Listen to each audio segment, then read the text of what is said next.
Donc j'accueille à mes côtés pour cette deuxième table ronde Pierre Demortin, qui est DG, donc directeur général d'APM, fabricant de compound pour l'industrie automobile. Gérard Liraud, qui est expert leader polymère au sein du groupe Renault et président de la SFIP, donc Société française des ingénieurs et des plastiques. Karim Bellouli, directeur général d'Ecotechnia, et notre quatrième intervenant, Pierre Bonneau, qui est directeur du Fibre Recherche et Développement et du CODEM.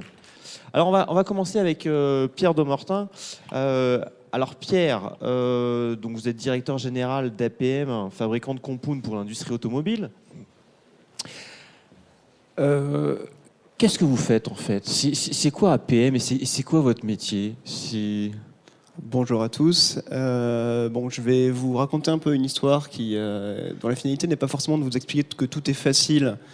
Et on l'a vu déjà ce matin avec la construction, c'est une longue histoire.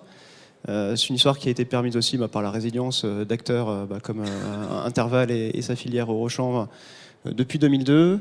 Ça commence sur une histoire de chanvre avec un discours sur les matériaux biosourcés.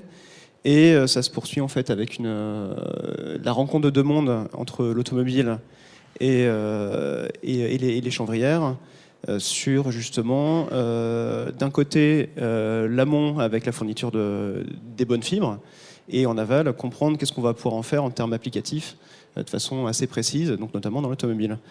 Ça veut dire aussi que c'est deux mondes qui se rencontrent avec des codes qui sont pas forcément évidents à aligner dans un premier temps, et surtout quelque chose qui est aujourd'hui très, très complémentaire et qui permet en fait de façon un peu macro de remplacer la fibre de verre par de la fibre de chanvre avec un certain nombre de bénéfices en termes de performance.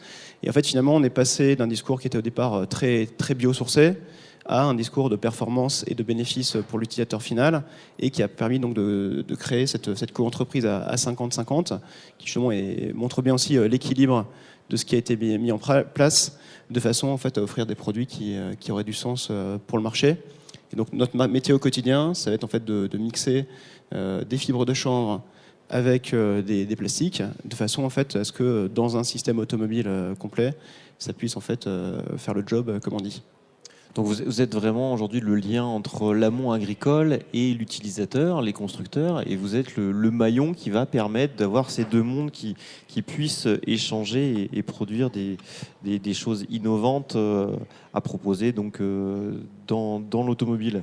Est-ce que ça a été facile de pouvoir intégrer cette filière et est-ce que ce rapprochement il est simple quand on est de deux mondes différents où on n'a pas forcément les mêmes normes, on n'a pas forcément les mêmes types de valorisation. Est-ce que c'est facile aujourd'hui de partir de l'agriculture et d'aller dans un marché comme celui de l'automobile?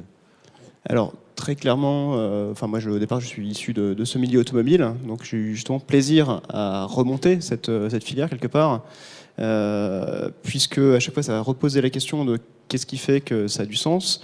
Et à un moment, on parlait juste avant des réunions de chantier.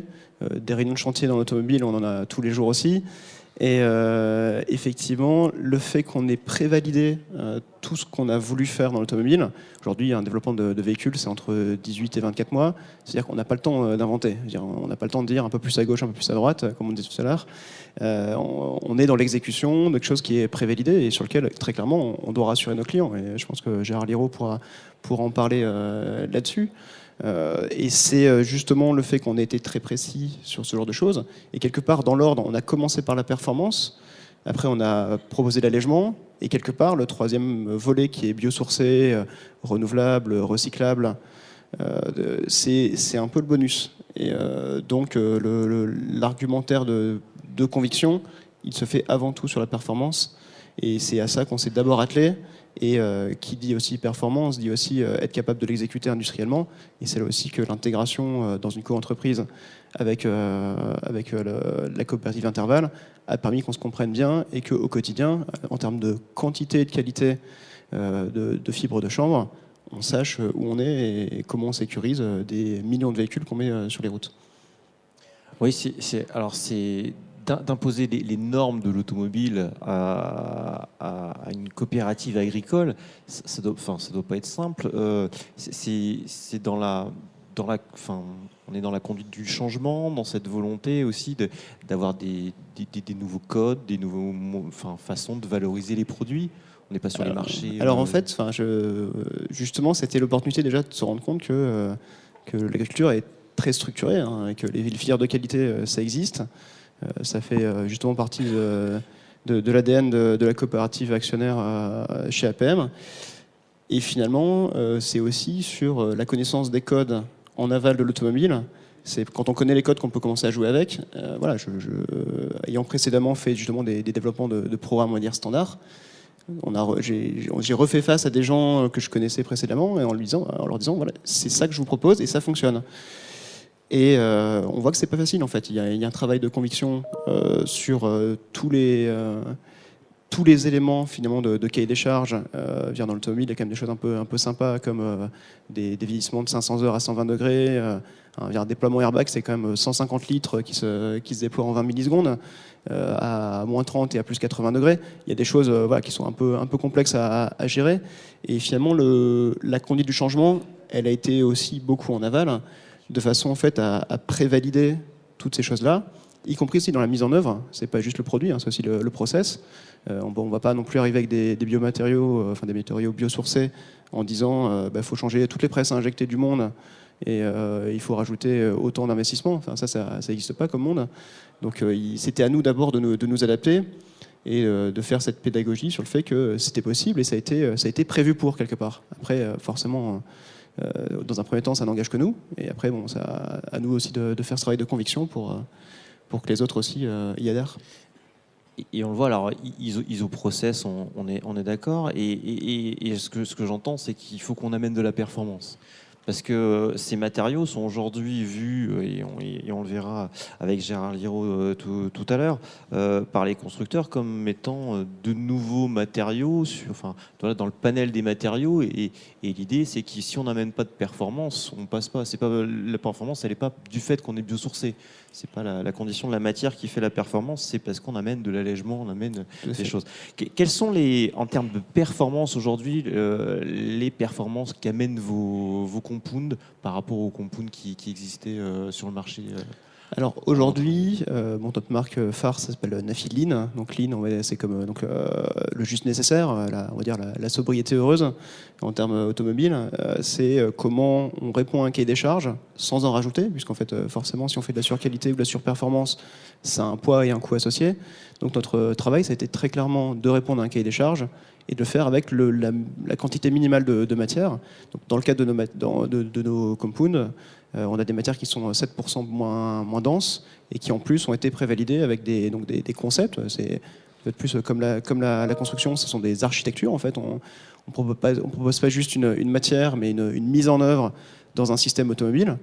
Et toute cette architecture qui a été prévalidée permet justement d'atteindre la performance, qui peut être le vieillissement, qui peut être la résistance au choc, et qui est aussi au passage un gros sujet sur l'odeur et les odeurs que vont induire l'utilisation du chanvre dans les véhicules, qui est forcément un peu différente des matières standards et qui donc, comme tout changement, pose question et peut poser des questions aussi de conformité ou d'appropriation de cette conformité.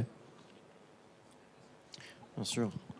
On disait donc dans la performance et aujourd'hui, c'est quoi réellement alors vous votre vision et les attentes en fait de vos principaux clients? Qu'est-ce qu'ils attendent de vous et qu'est-ce qu'aujourd'hui les éléments que vous allez aller chercher dans vos produits pour vraiment répondre à ces attentes? Le point d'entrée est très clair, c'est l'allègement. Gérard Liraud en parlera. C'est pas qu'une question de volonté, c'est une question avant tout réglementaire liée à des émissions de CO2 au niveau des véhicules. Alors, ce qui est assez intéressant, c'est qu'au niveau, on a donc là les 17 véhicules modèles en série qu'on équipe ou qu'on va équiper, vous représentez en fait une flotte de 13 millions de véhicules au global au niveau mondial. Et on peut commencer à quantifier ce que ça va vouloir dire. Ça permet 100 000 tonnes de CO2 en moins en termes d'émissions sur les 10 années d'utilisation des véhicules en question. Ça permet de faire, on a calculé 800 millions de kilomètres en plus. Donc c'est des ordres de grandeur qui commencent à être intéressants parce qu'on a passé ce cap quelque part du simple démonstrateur. On est rentré maintenant en série et ça a vocation à devenir un standard. Et c'est clairement pour ces points d'entrée-là aujourd'hui que nos clients qui sont venus une première fois reviennent une seconde fois, et qu'on est aussi en train de convaincre d'autres clients au niveau européen, notamment allemand, et aussi sur d'autres continents. On est en train de développer toute cette activité-là. Ouais, c'est vraiment aujourd'hui dans les chiffres clés des éléments importants à prendre en compte. Il y a un véritable impact environnemental de ces produits, et c'est aussi par ce biais-là, par ce bout de la lorgnette-là, j'ai envie de dire, qu'on passe au-delà du fait qu'on est biosourcé. Alors, je vais passer directement la parole à Gérard Liraud. Donc là, on a l'équipementier, on passe au constructeur. Forcément, vous faites pair aujourd'hui, et vous êtes dans cette obligation de travailler ensemble et en bonne intelligence. Alors vous, Monsieur Liraud, vous êtes expert leader, je le disais, polymère au sein du groupe Renault, président aussi de la Société française des ingénieurs et des plastiques. La première question que j'ai envie de vous poser, c'est quelles sont, vous, en tant que constructeur, assembleur, les performances que vous attendez dans les automobiles que vous allez pouvoir sortir? Bon, nous, alors on va dire déjà d'un point de vue automobile, on est des petits consommateurs de matière par rapport à des secteurs tels que génie civil ou bâtiment.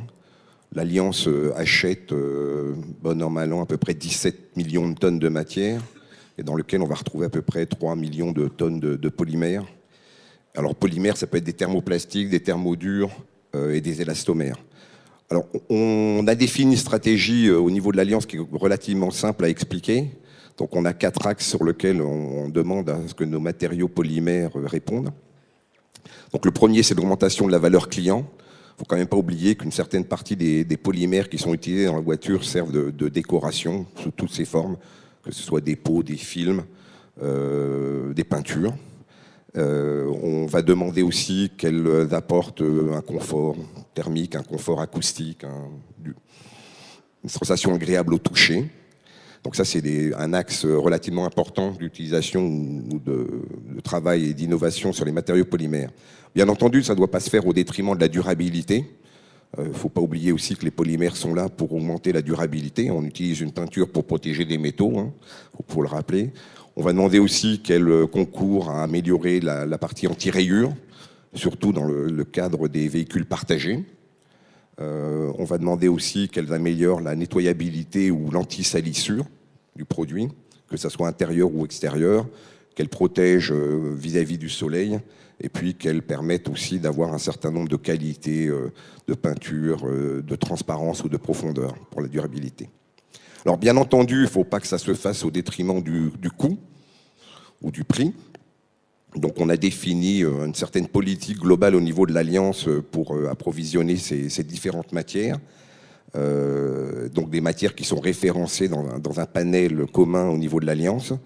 Elles doivent être disponibles de façon mondiale. Il ne faut pas oublier que certaines voitures sont produites en Corée et réimportées en France. Donc les matières locales là-bas doivent respecter aussi les lois européennes. Il ne faut pas oublier qu'un certain nombre de véhicules européens peuvent partir aussi dans d'autres pays. Et donc ces matières aussi doivent respecter. Donc on a une demande d'un respect global de toutes les législations mondiales, quelles que soient les matières où elles sont utilisées, fabriquées, produites. Et puis naturellement aussi, elles doivent réduire l'empreinte environnementale. Donc l'empreinte environnementale pour les matériaux polymères, la plus grosse contribution, et ça ne faut pas l'ignorer, c'est la réduction de la masse de la voiture, parce que réduction de masse donne immédiatement des réductions de consommation et des réductions de l'émission de CO2. Avec naturellement un focus où on essaie de maximiser l'emploi de matières recyclées, puisque l'Alliance, et principalement Renault, est un fournisseur de matières pour lui-même, et de regarder aussi quels sont les matériaux bio qui peuvent être utilisés. Alors les matériaux bio dans l'automobile, c'est pas du tout nouveau. Si je vous parlais d'un temps que les moins de 100 ans ne pouvaient pas connaître, on a utilisé beaucoup de bois dans l'automobile. On ne peut pas imaginer des élastomères sans caoutchouc naturel dans l'automobile. On utilise encore du cuir, on utilise de la laine, on utilise du coton.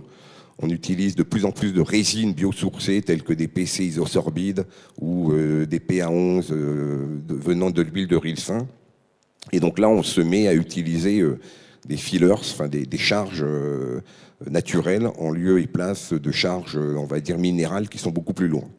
Alors, on utilise un produit, on ne va pas faire de publicité, le nom commercial, vous l'avez à l'esprit.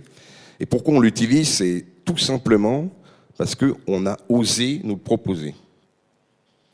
Des gens sérieux ont osé nous proposer cette technologie. On n'a pas assez, finalement, de ce type de proposition. On a l'impression qu'un certain nombre de fournisseurs de matières se complaisent dans des technologies qu'ils semblent maîtriser, que ce soit au niveau des résines et des fillers, et ne nous proposent rien d'autre. Là, on a quelqu'un d'assez fou qui a développé un produit qui voulait s'attaquer au monde de l'automobile. Alors, on a un monde extrêmement sympathique, on est courtois, on écoute, on n'a pas beaucoup de normes, on est assez transparent sur les prix, etc. quoi, hein. Mais on a eu cette proposition et on l'a intégrée. Donc la première application, en ce qui nous concerne, c'est l'utilisation sur la coiffe et la planche de bord de la Mégane, hein, celle qui est vendue actuellement, avec une fabrication qui peut être aussi bien en Espagne qu'une fabrication en Turquie. Naturellement, on a sécurisé, on va dire, les solutions. Hein, on a toujours peur d'avoir une mauvaise récolte, etc., etc. On a validé un certain nombre de solutions et depuis maintenant quelques années, on utilise ce produit. Et puis sans rien dévoiler de très futuriste, je pense que la nouvelle Clio qui va être prochainement présentée à la presse et après au salon devrait utiliser aussi ce type de technologie. Je rebondis sur votre remarque. Vous trouvez aujourd'hui que les équipementiers sont trop frileux en termes d'innovation? Non. Enfin, certains équipementiers, je pense que les équipementiers pour des aspects matières sont effectivement un peu trop frileux. Parce qu'on est dans un système de fonctionnement, on va dire, à minimum 4. Vous avez l'OIM, que nous sommes, on a le fournisseur de la pièce, on a le fournisseur de la matière, et on a celui qui fait le process. Et je pense qu'on ne se réunit pas assez souvent autour d'une table pour imaginer effectivement les innovations. Et les équipementiers, hein, quels qu'ils soient, se concentrent plus sur des innovations qui peuvent paraître plus visibles par le client. À l'heure actuelle, on a tout un paquet d'études et d'innovations sur les voitures connectées, autonomes, électriques, etc.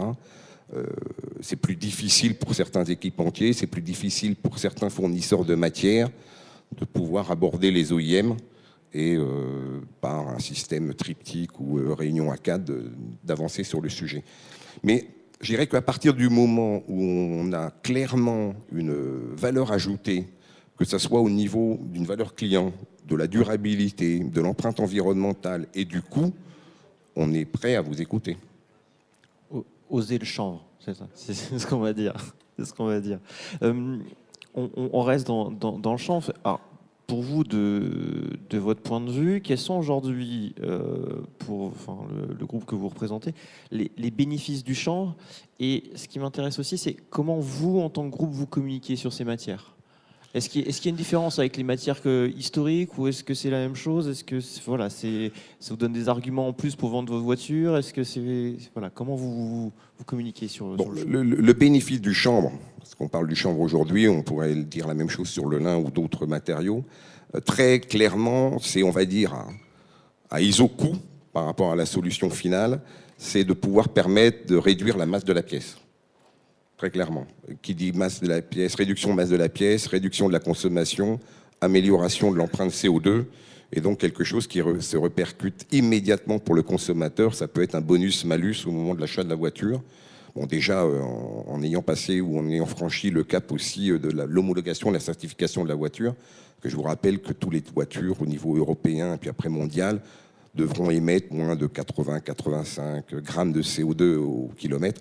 Et donc ça, c'est vraiment la partie la plus importante. Donc le chanvre, nous, tel qu'on l'utilise avec un compound PP, c'est véritablement pour réduire la masse. Alors après, en termes de communication, on a fait le choix de ne pas communiquer de façon proactive sur les typologies de matière qu'on utilise dans une voiture. Pour différentes raisons. Déjà parce que pour le moment, on considère que ce n'est pas quelque chose sur lequel les clients sont focalisés. On ne vend pas un pneumatique en disant qu'il a 20% de caoutchouc naturel. On le vend pour ses performances, on le vend pour un prix.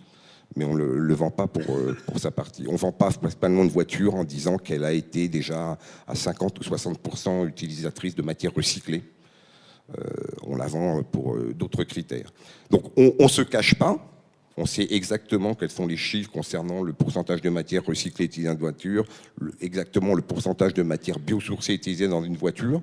On communique dans des conférences ou des événements un peu spécialisés, mais on a pris le parti de ne pas communiquer sur ce type de matière et d'utilisation de matière au niveau du grand public de façon proactive. Et c'est vrai que c'est pas parce qu'on est sur une matière végétale qu'on n'est pas sur la même réglementation, qu'il ne faut pas que les produits soient recyclables, qu'il faut pas. Enfin, voilà, c'est la même chose que les matières traditionnelles. Oui, alors là, on est complètement clair sur le sujet. Toutes les matières qu'on va utiliser, qu'elles soient biosourcées, qu'elles soient recyclées, qu'elles soient de la pétrochimie classique, pour nous, ce sont exactement les mêmes matières. On ne fait pas de différence dans les petits. On n'a pas de préférence d'un côté ou de l'autre, que ce soit au niveau de la tenue, de la durabilité, du prix, du sourcing, de la pérennité de la source, etc. Et les matières recyclées, pour le moment, je n'ai pas encore eu de force majeure sur le sujet. Les matières, l'infiline, APM n'a pas encore osé nous faire une force majeure sur le sujet. En revanche, je peux vous dire que pour la pétrochimie classique, les forces majeures, on en a à peu près une tous les mois, voire tous les quinzaines. Donc, les matières bio, il faut oser. Les matières recyclées, il faut oser. Et surtout, oser approcher l'OIM en étant bien maillé avec le mouliste, enfin celui qui va fabriquer le moyen de production, et naturellement le fournisseur de la pièce. En tout cas, c'est très optimiste et on retiendra oser le champ, faites des propositions. Vous êtes sur une appétence aujourd'hui d'innovation, de matière. Maintenant, il n'y a plus qu'à. Et on est là aussi pour montrer que le champ, on sait au moins faire aussi bien, voire mieux que d'autres matières qui sont déjà dans les standards depuis de nombreuses années. Je vais passer la parole à Karim Bellouli, directeur général d'Ecotecnina, à qui cette intervention va certainement faire écho. Alors la première des questions à Karim, je pense que c'est important de nous dire ce que fait Ecotecnina. Et puis alors moi, il y a une chose qui m'interpelle, c'est qu'on est sur un congrès sur le chanvre. Et on a Ecotecnina. Alors, Ecotecnina, ça travaille aussi sur le chanvre ? Alors, je vais essayer de répondre à ces deux questions. La première chose, c'est qu'on est producteur de matières textiles. Si on regarde un petit peu le travail d'APM qui est plutôt dans la plasturgie classique, nous, on est plutôt sur des étoffes textiles qui sont du tissu, du non-tissé ou l'unidirectionnel. Et ça, on le produit soit en sec, soit en pré-imprégné de thermoplastique ou pré-imprégné de thermodurcissable. Chez Ecotecnina, on a diversifié nos activités. On est évidemment encore très orienté automobile puisque on est né comme APM d'une coopérative agricole et l'objectif principal était de valoriser des fibres naturelles dans l'automobile. C'est encore 90% de l'activité, pour être tout à fait clair. Alors, la question sur Ecotecnina, alors on me fait souvent la blague quand je vais voir les chanvriers ou quand je vais voir les producteurs de polypropylène. Oui, on s'appelle Ecotecnina. On a été créé par des lignées, donc on s'appelle Ecotecnina. On pourrait s'appeler Ecotecnichanvre, Ecotecnipp, vous prenez le nom que vous voulez.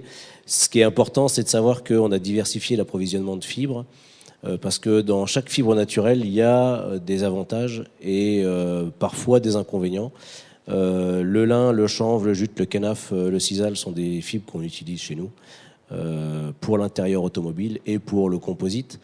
À quoi ça sert ? Vous le voyez là sur la slide.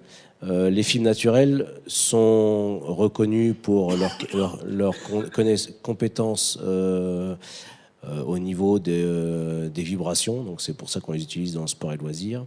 Évidemment, ça fait des produits jolis et donc dans le design, c'est ce qui est recherché. Dans l'automobile, c'est l'allègement, on parlait tout à l'heure. Alors soit en filler, soit en renfort réellement. Nous, on est parti plutôt sur la partie renfort et on utilise plutôt des fibres longues. Et dans tout ce qui est sport et loisirs, donc ski, raquettes, c'est à la fois l'esthétisme qui est recherché et c'est les absorptions vibratoires. Quand Decathlon a lancé la raquette avec du lin, c'était uniquement pour le tennis elbow. Les grands noms de la raquette qui s'y remettent aujourd'hui vont pas parler de fibres naturelles, vont parler des compétences de leurs produits sans mettre en avant les fibres naturelles. Ce que fait un peu Renault aujourd'hui. Renault ne dit pas qu'il met du chanvre dans ses bagnoles, mais il sait qu'il y a un vrai intérêt de mettre du chanvre. Là, c'est pareil pour les raquettes, pour les skis. Alors, il y a une mouvance qui vient des États-Unis qui remplace finalement le bois par des fibres naturelles, puisque c'est des cultures annuelles. Et donc, petit à petit, dans le design notamment, on voit apparaître des fibres naturelles alignées, nervurées, un peu comme du bois. Et là, c'est des niches qui sont en train de monter. Voilà pour l'explication de ce que l'on fait. Oui, donc encore une fois, le message c'est la performance. C'est-à-dire que Decathlon, quand il vend des raquettes, il ne dit pas je vends des raquettes en lin, je vends des raquettes performantes. Tout à fait. Et dans les toutes petites lignes qu'on a sur l'étiquette, mais vraiment en tout petit, c'est marqué que c'est du lin et comme ça pourrait être de la matière pétro-sourcée. Il y a un exemple sur l'arc du champion olympique qui a gagné donc, les Jeux olympiques récemment. L'arc est fait en lin. Alors pas que du lin, c'est du lin carbone, puisque le lin n'a pas les propriétés du carbone. Par contre, le carbone résonne fortement. Les Américains sont plutôt sur des arcs en carbone et en fibre de verre. Là, l'arc résonne, et donc si vous avez une centaine de flèches à tirer, et vous perdez en fait vos moyens parce que l'arc résonne beaucoup. Les Coréens ont mis au point un arc dans lequel le renfort est le carbone, et pour lequel il vient mettre des plis de lin pour absorber les vibrations. Et on voit très clairement en laboratoire l'absorption vibratoire des fibres naturelles qui permet à l'archer de rester concentré sur son tir et de ne pas avoir de vibration de sa main. Et donc voilà, est-ce qu'il a gagné parce qu'il est talentueux ou est-ce qu'il a gagné parce qu'il a nos produits dans son arc? Je n'irai pas jusque-là. Mais voilà, l'arc du champion olympique est fait avec du lin. Et il n'y a personne qui sait qu'il y a du lin dedans. À quand un arc en chanvre? C'est ça la question. Est-ce qu'il y a un intérêt? Est-ce qu'aujourd'hui... C'est en cours. Et aujourd'hui, on le voit sur toute la thématique d'innovation. On a bien entendu le message de Gérard Liraud qui disait que voilà, il faut y aller là. Maintenant, il faut lancer des innovations. On en parlera aussi avec Pierre Bonneau après. Il y a beaucoup de projets en cours. Il y a beaucoup de choses qui sont à l'étape de recherche. Il y a des produits qui sortent. Il y a des performances. On trouve un certain tas de performances. Et plus on cherche, et finalement, plus on trouve des choses intéressantes. On en est où aujourd'hui sur tous ces projets, toutes ces performances? Est-ce que on est en capacité de lever tous les freins technique finalement et d'arriver dans tous les marchés? Enfin, aujourd'hui, c'est quoi l'appétence de ces marchés par rapport à ces produits et qu'est-ce qui reste un petit peu encore à faire sur le plan technique pour pouvoir répondre à ces cahiers des charges? Alors aujourd'hui, il n'y a pas beaucoup de freins, si ce n'est des freins psychologiques. On parlait des difficultés des équipementiers à innover. Faut bien imaginer, vous êtes équipementier, gros industriel, vous avez des usines à faire tourner, du matériel dans lequel vous avez investi. Vous devez trouver des produits sur lesquels vous ne prenez pas de risques pour utiliser votre matériel. Et donc, un équipementier automobile va avoir du mal à prendre des risques parce qu'il a une usine à faire tourner et c'est lui qui porte tout le risque industriel. Et c'est vraiment cette difficulté. Donc, il faut accompagner l'équipementier vers une innovation. Des innovations, on en a plein. On a tous démarré il y a très longtemps dans la R&D. On a presque trop d'innovations pour les marchés. Maintenant, c'est vraiment accompagner et rassurer l'équipementier pour qu'il puisse aller au bout. Faire une pièce automobile aujourd'hui, ce qui est important de bien comprendre, c'est que c'est pas des démonstrateurs qui sont faits. Alors il y a quelques démonstrateurs qui sont montrés. On est tous contents de montrer une pièce ou deux, un snowboard ou deux, mais il y a des pièces qui tournent dans la vie courante. Quand on parle de millions de véhicules, comme disait tout à l'heure Pierre, voilà, c'est le cas depuis de nombreuses années. Il y a beaucoup de véhicules chez tous les constructeurs qui sont faits avec des fibres naturelles. Alors là, on est content de dire en ce moment que même Ferrari, Lamborghini mettent du chanvre dans leurs véhicules. Il n'y a personne qui en parle. Nous, on n'en parle pas trop, si ce n'est juste pour dire que c'est Ferrari, Lamborghini, parce que finalement, moi, vendre 5000 pièces par an, ça ne m'amuse pas plus que ça. Mais c'est vraiment des pièces qui répondent au cahier des charges. Donc, il n'y a pas de frein aujourd'hui à l'utilisation des fibres. On me dirait pourquoi le lin plutôt que le chanvre, et c'était une de tes questions. On a trouvé un intérêt à diversifier le portefeuille, notamment aller vers le chanvre pour sa stabilité. Sa stabilité en termes de qualité et la qualité des interlocuteurs. On disait tout à l'heure, il n'y a pas énormément d'hectares en France, mais on a des fournisseurs aujourd'hui en France qui sont capables de faire une fibre de qualité constante et à des prix constants. Et c'est vraiment ce qu'on va chercher. Moi, quand je m'engage avec un équipementier pour un constructeur, c'est généralement pour 7 ans. Il est hors de question d'aller m'engager sur un prix pour 7 ans sans avoir de visibilité sur mes matières. Ce que je fais assez régulièrement avec mes fibres pétrosourcées, et ce risque, je ne le prends pas en utilisant du chanvre. C'est pour ça qu'on est parti dans le chanvre. C'est des produits de qualité constante et avec un prix, avec une visibilité long terme. Mais c'est vrai, on le voit sur, à la fois la structuration d'APM et la structuration d'Ecotechnilin, cette JV, cette volonté d'avoir et la coopérative et on va dire l'acteur un peu plus aval qui connaît les codes de son marché, etc. Voilà, on voit cette pertinence parce que ce qu'on se dit souvent, c'est que peut-être la performance du produit final, elle se fait déjà dès la culture, dès la production en champ. Et si on n'a pas un accès global sur l'ensemble de la filière et on n'arrive pas à être une action sur tous les maillons, on ne peut pas répondre à la performance attendue. Et c'est là aussi, c'est tous ces maillons où ça se joue. Alors quand on parle de qualité de matière, généralement on nous oppose l'irrégularité météorologique, ça on peut bien le comprendre. Toute la capacité ensuite est dans le choix des matières. Oui, on a des millions de tonnes de paille qui sont toutes différentes, mais la qualité du travail de la fibre derrière et du choix de la fibre est cruciale. Et donc, si tous les maillons ne se parlent pas, et c'était le cadre du projet de Symphonie, que tous les maillons se parlent pour bien comprendre quel est le cahier des charges du maillon d'après. Si on ne fait pas ça, en fait, on va mettre la meilleure fibre, on va mettre le meilleur non-tissé, on va mettre la meilleure thermocompression pour finalement une pièce qui n'a peut-être pas besoin de cette valeur-là. Quand vous regardez les pièces que j'ai ramenées là, notamment l'isolant acoustique moteur pour BMW, c'est un produit où vous n'allez pas mettre la meilleure fibre du monde avec le meilleur polypropylène du monde. Vous allez chercher le juste produit pour la juste fonction qui est recherchée. Et c'est ça vraiment qui est clé quand on veut adresser des marchés comme ceux de l'automobile ou comme ceux du bâtiment. C'est bien connaître le besoin du client et du client final pour mettre le juste produit. Mettre le curseur au bon endroit. Alors, il faut pour ça une bonne maîtrise de la fibre. Je pense que la transition elle est toute faite. On va passer la parole à Pierre Bonneau, dont c'est le métier aujourd'hui d'être spécialiste de la fibre. Alors, Pierre Bonneau, qui est donc directeur de Fibre Recherche et Développement et du CODEM. Donc on a aussi cette volonté d'intégrer aussi la chaîne de valeur à la fois amont et aval. Pierre, la première question que j'ai envie de poser, c'est quel est aujourd'hui le métier d'FRD et comment FRD, sur l'innovation, fait le lien vraiment entre les producteurs et les transformateurs? C'est quoi le savoir-faire de FRD et sa plus-value?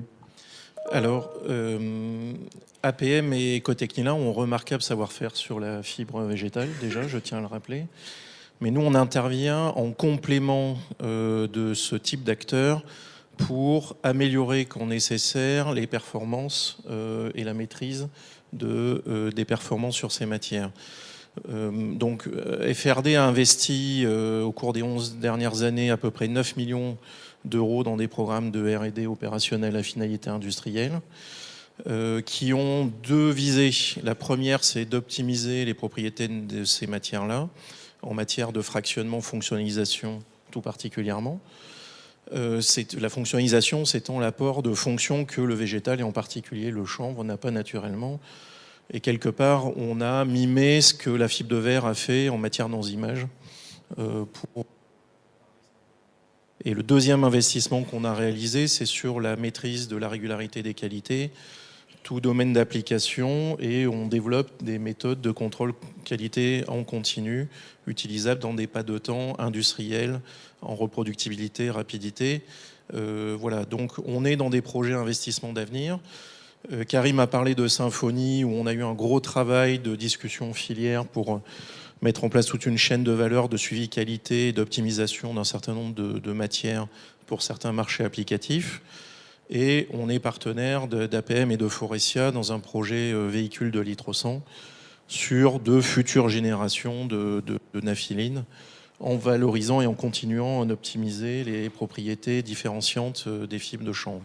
Donc ça, c'est un point qui est important. Ça demande d'avoir une vision industrielle, de discuter cahier des charges, parce qu'on rencontre à peu près 200 industriels par an depuis 11 ans pour discuter cahier des charges, matériaux, les traduire en cahier des charges matières et pour pouvoir discuter avec les fournisseurs de fibres sur l'évolution et l'optimisation de leur cahier des charges. sachant que FRD a un modèle économique un peu particulier, puisqu'on a 11 actionnaires qui produisent 20 à 30% de toute la biomasse française, et dans le cas du chanvre, environ 70% du chanvre français, via la chaudière et Intervalle, si on raisonne en volume de paille transformé annuellement. Voilà. Donc on a une vraie vision de structuration de filière qui va au-delà du métier de centre technique. Voilà. Donc on le travaille avec nos actionnaires et on le travaille via le pôle industrie et agro-ressources. Donc pour nous c'est important parce que l'autre axe sur lequel FRD a fortement investi, c'est sur lever progressivement tous les freins sur la connaissance de nos matières. Donc ça c'est un point qui est important. Et c'est pour ça qu'on se met à répondre à des appels d'offres en réponse à la demande de l'ADEME. Donc fin mars, début avril, va ressortir le guide des produits biosourcés à destination des acheteurs publics et privés de l'ADEME. On avait sorti en début 2017, on va ressortir à la demande de l'ADEME à la fin de l'année le même taux des marchés sur la disponibilité de la ressource pour y expliquer la réalité de la ressource. Puisque en volume, on produit l'équivalent de 80% de la production de fibres de verre en France. Donc on n'a pas de problème de quantité aujourd'hui, c'est plus des questions de réponse à des cahiers des charges opérationnels. Avec la commission agromatériaux et les interprofessions, on réfléchit depuis 1 an à la définition d'indices de prix. Parce que les indices de prix, ça joue dès les projets de recherche, puisqu'on a des partenaires industriels qui font des business plans avant de lancer tout projet d'innovation. Donc avoir une visibilité sur la volatilité ou pas de nos matières, bon, c'est un point important, sachant que la force du champ, c'est, pour faire simple, 0 volatilité ou quasiment aucune.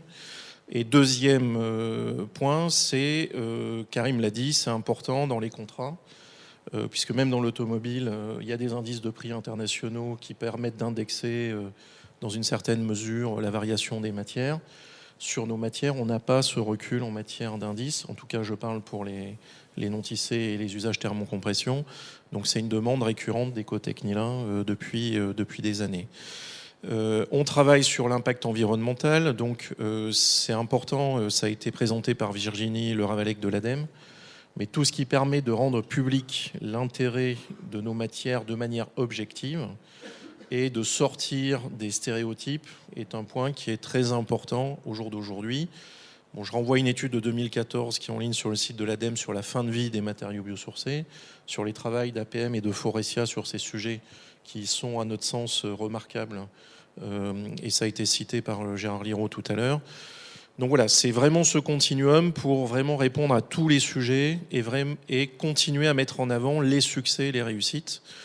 Parce que quand Pierre parle de 17 pièces implémentées ou dans le futur sur 13 millions de véhicules, voilà, on n'est plus du tout sur des développements anecdotiques et on doit ouvrir de nouveaux marchés, nouvelles applications au travers des fonctions différenciantes de nos matières.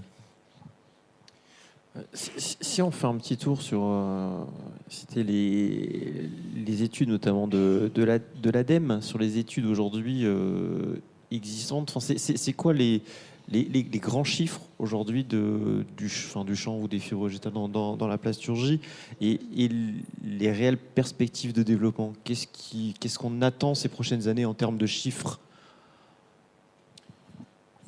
J'inverserai le débat. Le débat, c'est que des acteurs comme APM et Ecotechnila, et bien sûr les OIM et les équipementiers, travaillent ensemble pour développer ces usages. Donc les perspectives chiffrées, on va se les créer ensemble, mais je renvoie aux acteurs industriels. Nous ne sommes qu'en support de ces développements. En levant, en apportant des avantages différenciants, en répondant aux cahiers des charges industriels. Et bien sûr, le prix fait partie des cahiers des charges. Pour nous, c'est tellement implicite qu'on n'y revient pas systématiquement. Voilà, moi je pense que la réponse est là. Donc on a un corpus de réalisation aujourd'hui avec les industriels et les réalisations qui ont été cités. Et d'autres acteurs industriels ou nous-mêmes, on travaille à chercher de nouveaux avantages différenciants. On vient de gagner un projet avec l'ADEME sur de la conductivité électrique. Bon, j'en parle, c'est plus pour le fun, mais c'est des projets auxquels on croit. pour rechercher en permanence des avantages différenciants. Karim parlait de l'amortissement des vibrations, donc du mélange de fibres. Voilà, donc on a de formidables perspectives devant nous si on arrive vraiment à amener la bonne réponse à de nouveaux cahiers des charges, connus ou non connus à l'heure actuelle. On n'a pas encore découvert peut-être toutes les propriétés du chanvre ou toutes ces propriétés différenciantes ou tous les marchés sur lesquels le chanvre pourrait avoir un intérêt.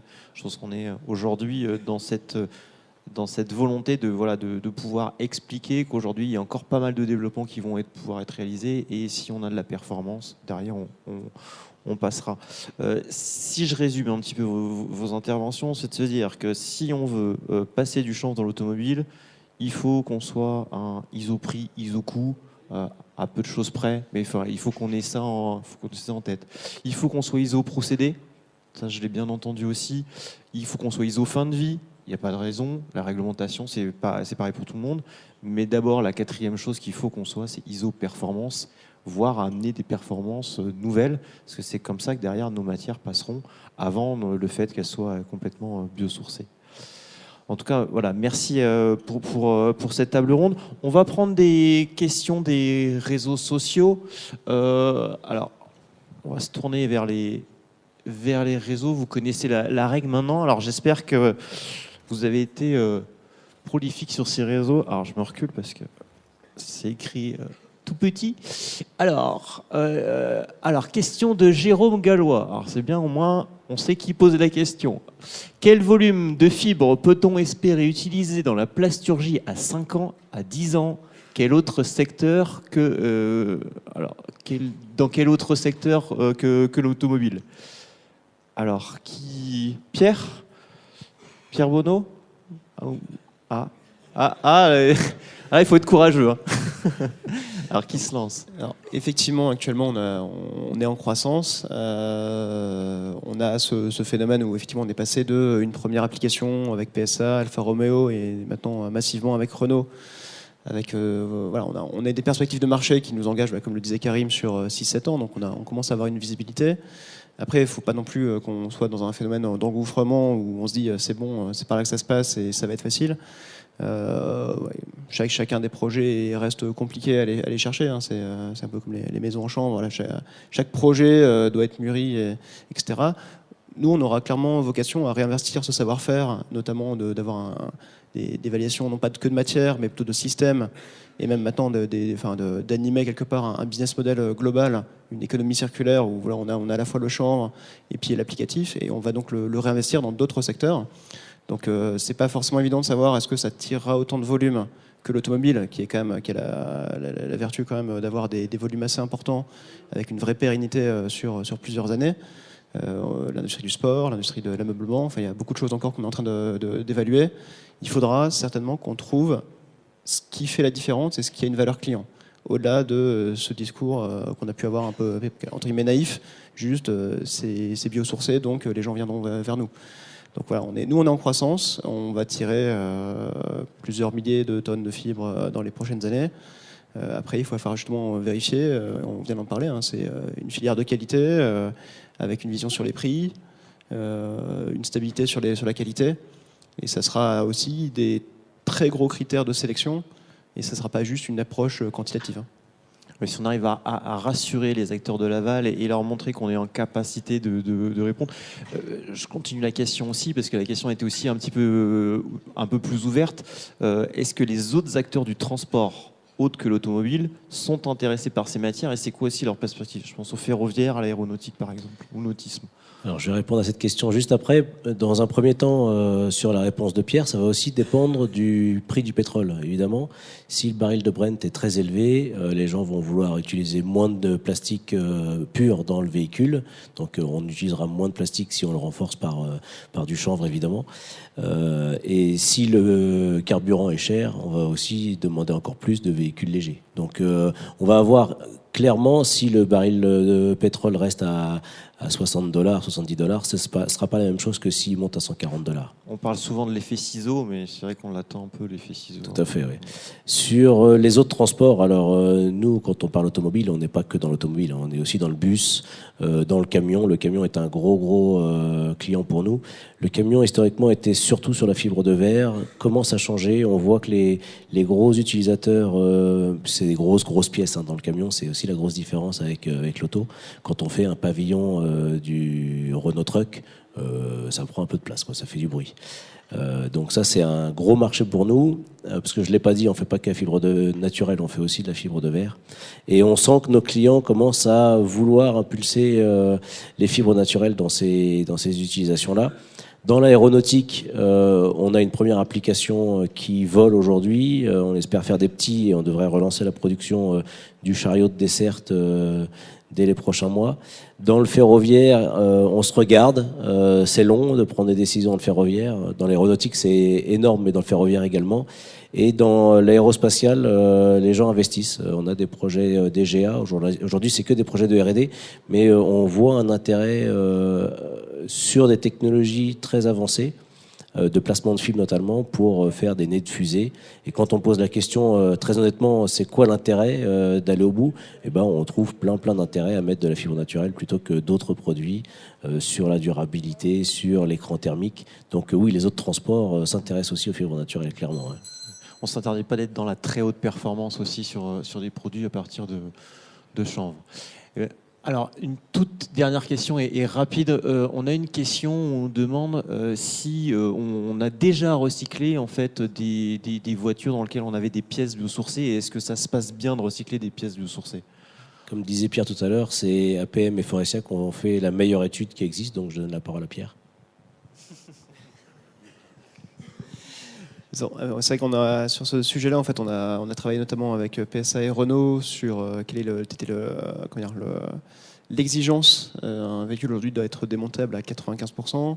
Il est déjà quelque part démonté à 95%. Et la part d'une planche de bord, c'est un produit extrêmement complexe qui a de la mousse, des pots PVC, ce genre de choses. Donc la séparabilité n'est pas forcément évidente.